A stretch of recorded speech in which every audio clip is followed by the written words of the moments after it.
We live in a time when many new converts are being received into the one holy Catholic and Apostolic Church. Glory to God for this. It is important for new converts to make a good start in their spiritual journey, and so to assist in this effort we offer the following counsel from Blessed Father Seraphim Rose.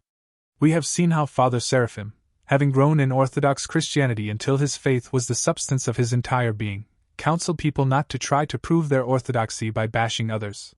To an Orthodox catechumen he wrote, "As you prepare for baptism, I would give you several words of advice. 1.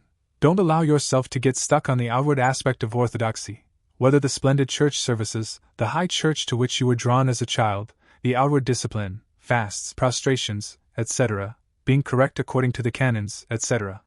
All these things are good and helpful, but if one overemphasizes them one will enter into troubles and trials. You are coming to orthodoxy to receive Christ, and this you should never forget. 2.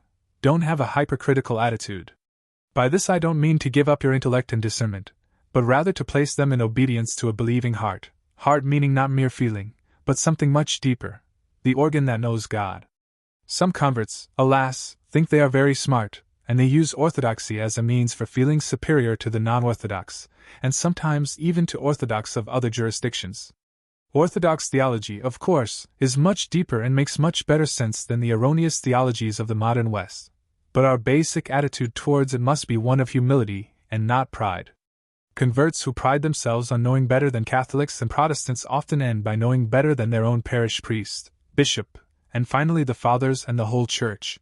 3. Remember that your survival as an Orthodox Christian will depend very much on your contact with the living tradition of orthodoxy.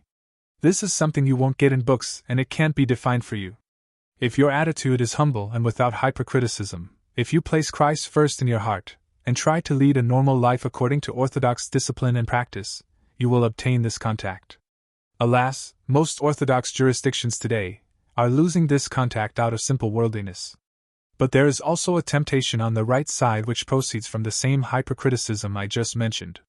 The traditionalist, old calendar, church in Greece today is in chaos because of this, one jurisdiction fighting and anathematizing another over canonical correctness and losing sight of the whole tradition over hyperfine points. You yourself have had enough experience in life to avoid these temptations, which are actually those of the young and inexperienced, but it is good to keep them in mind. God bless and thank you for listening.